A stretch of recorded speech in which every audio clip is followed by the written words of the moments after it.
You're listening to episode 5 of Chats on Change, and we'll be talking about 3D printing as a business, as well as how 3D printing could be the way forward. My name is Kenji Tan. And I'm William Setiawan.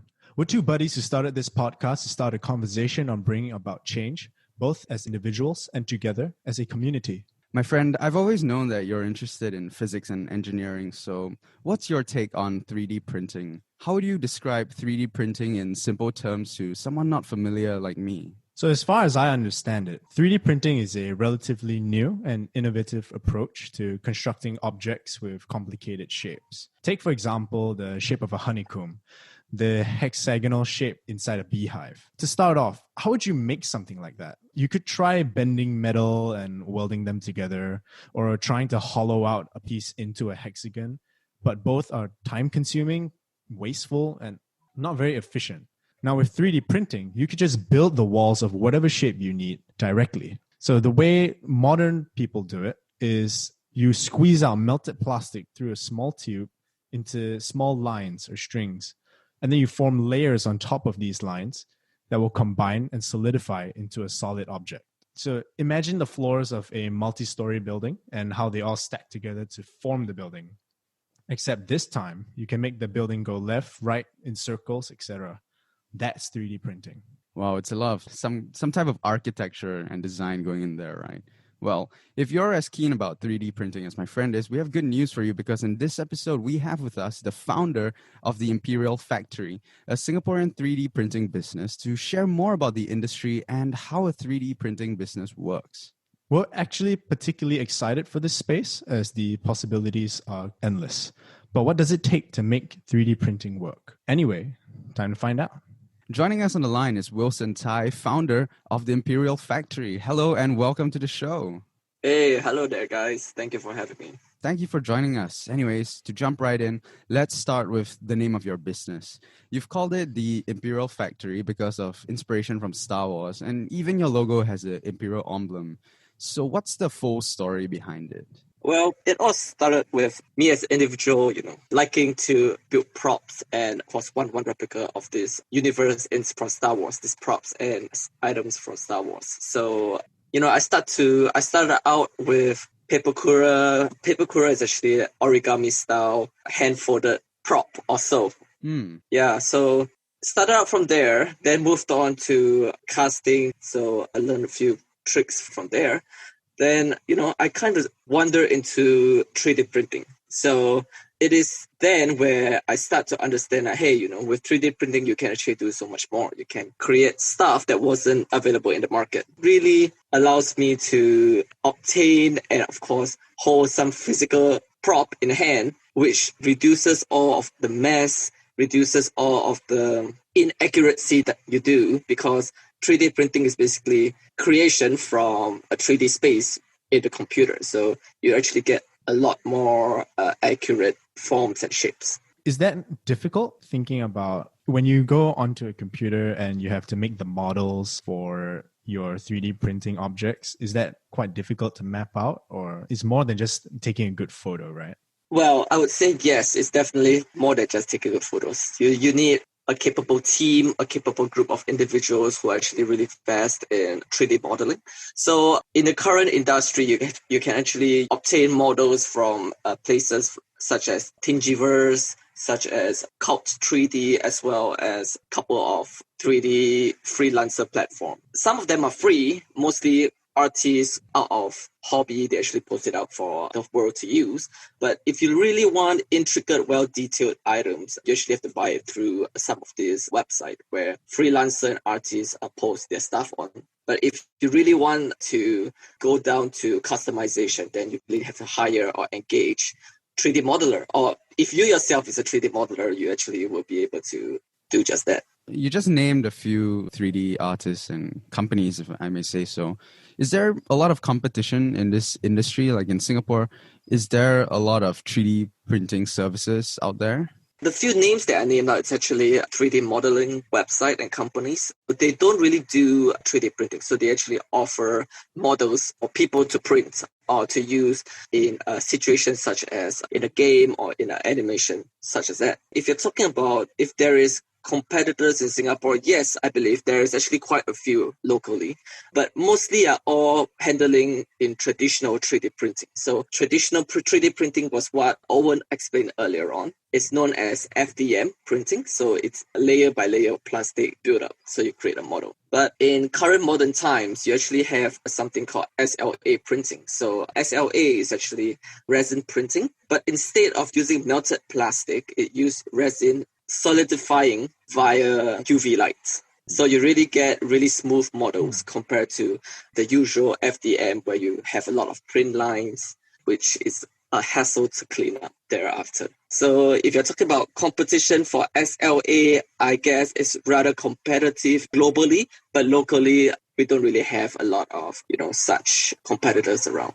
Are there actually any other Singaporean 3D printing business out there? From memory, I believe, yes, there's a couple definitely around Singapore. You can just do a quick Google search and there's actually a lot in the industry. Like I say, usually it'll be a challenge because pricing in Singapore due to rental and whatnot is relatively competitive. Moving aside from competition, let's talk about like the product, right? What kind of customers do you usually get? Do you get big studios, individuals buying your products? And what's the most popular product you have? I would say usually clients that comes to me are fans of respective movies. One of the most popular item I recently have is, are you all familiar with the Blade Runner blaster? Oh, yes. Oh, yeah. Yes, correct. Yeah, the PKD 2019. The blaster was 3D modeled by this really talented 3D artist called Andrew. Andrew provided the files for free, actually, on Thingiverse. If you can actually Google PKD 2019 Andrew, and you actually will find his 3D model available right there.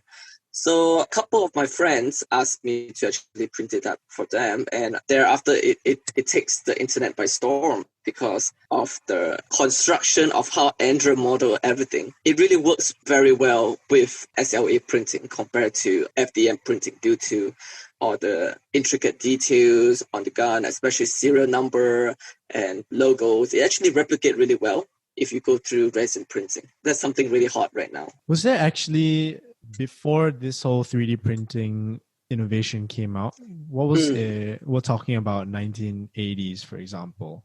Right. What would have been another way other than 3D printing to make that? Prop making, or rather creating of models, really go back to sculpting. So right now in 3D printing, you're actually sculpting in 3D space on a computer. But back in, the olden days, how the OG method of doing it is artists will actually sculpt out of clay, and then you mold it out of silicone, you create a mold, then you cast it out of resin and you get the final product. So it's really a different thought, a different form of craftsmanship right there back in the days compared to what we have right now. So not to put you in a spot or anything, but I just want to ask a bit of a financial question, right? Let's go through your business model. So how do you make money? So like every other business, you come to find your target audience. So in order to actually make money off this, you need to know who your target audience are. And for me, how to get the cost as low as possible is to actually, reduce rental. So how do I reduce rental? How do I reduce manpower costs locally in Singapore? The best way is actually to go over to China to do your manufacturing. So for myself, I partner up with a couple of partners in China to have production running. So that keep manpower costs low, that keep rental low, because in Singapore, rental is one of the major killer in almost any business, as well as skilled individual to handle all these 3D prints. So doing manufacturing in China actually take most of the costing bulk away and, increases profit. If you have the models coming in from China, for example, so let's say I order my Blade Runner gun, for example, the blaster. Right. So what happens in the entire process? Does it get made in China and then gets shipped to Singapore? Is there a way to let me see the gun while it's being made? Or what's the entire process like when I order? So for the Imperial Factory, we actually priced ourselves as customer-centric business because, many people lack the understanding of follow-up. Because me as a consumer, me as a customer, I want to know what's going on every step of the way. So for the Imperial Factory, we take our customer through the whole journey together with us. For example, during manufacturing at different stages, we'll always update our customers. We will always keep them in a loop. Even while your item is being shipped, we'll check back with the individual in a couple of days, like, hey, your package is currently transiting. This country is currently moving through custom. And of course, very importantly, a lot of people lack is understanding of following up customers, because your customers will always feel that when you follow up with them, you care for them. So you'll be like, hey, is everything's okay? Is there a defect that you face? And if there's ever a defect, you have a service recovery and to follow up. So I realized this is a very key point in a startup or a service-centric business to have.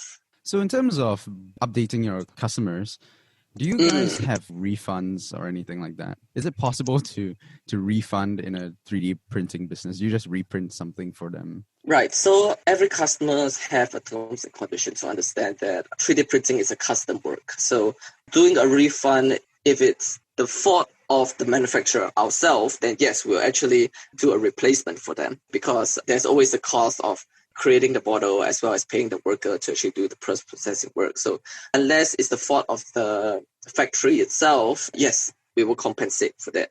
But if it's something that was damaged by the customers or the shipping company, we will always try to push for insurance by the shipping company. But other than that, usually it will be on the customer's risk when ordering with us. Speaking of all these customer risks, and if they have questions or, God forbid, they even want a refund or something like that. So recently we've had COVID-19 hit everybody. Right. It's hit the world. Does it make the process difficult? So you can only maintain I'm guessing, a sort of video call between yourself and the customer. They can't exactly bring it to you, show you what's going wrong.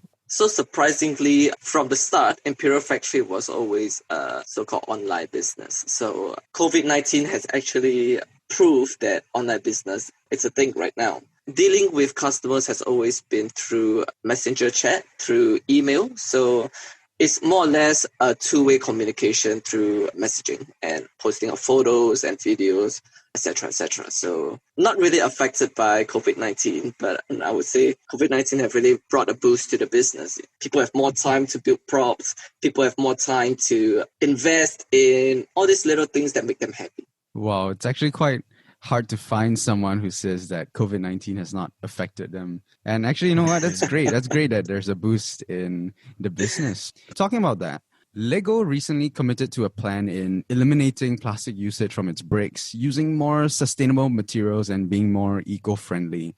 If we would take that example into the Imperial Factory, would you consider yourself as a 3D printer an environmentally friendly company? Actually, I have a request by a customer quite recently with regards to environmentally friendly plastic used in this technology. But unfortunately, due to 3D printing, it's unlike FDM printer. You cannot just recycle resin, because resin, it's a chemical substance. So once it's hardened, it's more or less irreversible, or it's not biodegradable. So unfortunately, as of date, there isn't have any resin that it's environmental friendly.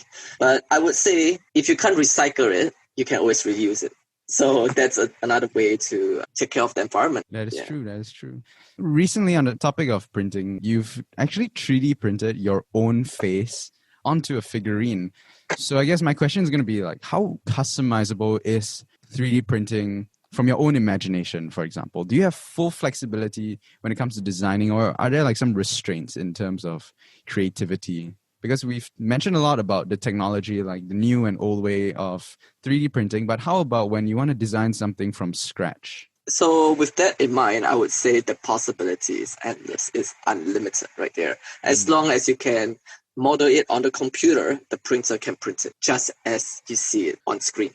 So it really brings out something wonderful for artists, especially 2D artists who actually just draw and post their work online or in movies, and you can't really hold it in their hands. So 3D printing actually help to boost confidence of artists, because artists can actually hold their item in hands and say, hey, this is the fruits of my work. Yeah, so the limit is really, really endless. If you can imagine interesting car in interesting shape, yeah, you can always 3D print that. And in the industry-wise, other than for us collectors, 3D printing is used as a prototype. So before an actual product is being made, 3D prints help mechanical engineers, help artists to visualize if this certain product, or does it fit in the real world, or is it usable, is it ergonomic enough? So 3D printing has actually brought a lot of convenience to our daily lives. What's the most interesting product you've ever seen? Anything unique stand out in mind? Wow, I have individuals asking me to print model of the coronavirus. What? Yeah, it's just, that's really interesting. But yeah, we have someone who modeled the coronavirus and asked, hey, could you 3D print this? I was like, oh yeah, sure. I mean, if you have the model, yeah, we can definitely do that for you. Looking forward, what are your future plans for the business? Do you want to expand beyond Singapore, or have you already done that? So the Imperial Factory has, ever since the beginning, has always been, an international brand. We service clients from America, from Germany, Paris, and back to Singapore. So we're actually worldwide for distribution. But future plans is definitely looking into the more modern way of CRM and stuff to actually help retain customers. And of course, if there's ways to improve different types of materials that we can use to enhance our service. Yeah, that's what we are actually gearing towards, improvement. Because at the Imperial Factory, we always believe it's always better to move forward and not in your comfort zone. It's a nice motto to live by, for sure. With the possibilities being quite endless for 3D printing, just using your expertise in the field, do you think 3D printing is the way forward into the future? So how do you think it will grow? Do you think you could use it to maybe print houses for people, or maybe like printing prosthetic limbs for people? Well, surprisingly, it's actually currently now being used or being tested to actually build an entire ship of 3D printing technology, an entire house of 3D printing technology. So I wouldn't be surprised that, as technology advances, 3D printing can evolve into something even bigger. Who knows? Your HDB can be printed and you don't have to wait 5 years for your BTO. SimCity in real life, right? You just want something, you just print it. So just for fun, if you could 3D print something for free right now, what would you print? That would be a life-size Batmobile. Wow. Yeah, that would be really interesting to have sitting right there in your garage or your car park. Yeah. Yeah, I would like to see you drive up in one of them. That'd be cool. Actually, I was thinking, right, you were 3D printing for your customers or for yourself. Do you have like a welcome gift for new customers when they order from you? Do you send them maybe a 3D printed logo of the Imperial Factory? So for the Imperial Factory, we actually provide a welcome discount to first, customer who will order from us the very first time. So it's always a 10% off quoted price to every customer. So, this actually helps to encourage people to give you a shot. Like, hey, we have something new, you want to give us a shot, that's 10% off. Lastly, what should we do if we want to find out more about the Imperial Factory? To find out more about the Imperial Factory, all you have to do is check us out on Facebook. Search for us. That's THE Imperial Factory. All righty. Well, thank you so much for being on the show today, talking about the technology behind 3D printing and how it's like in Singapore. And, being a 3D printing business, how is it like? It was great to have you on, Wilson. Thanks for joining us today. Thank you very much, guys. Bye. Once again, big thanks to Wilson Cai, founder of the Imperial Factory, for joining us on this episode. If you want to listen to our other episodes, do follow us on our Insta, Spotify, or YouTube channel. Till the next one, adios, amigos. Thanks for listening. Bye-bye.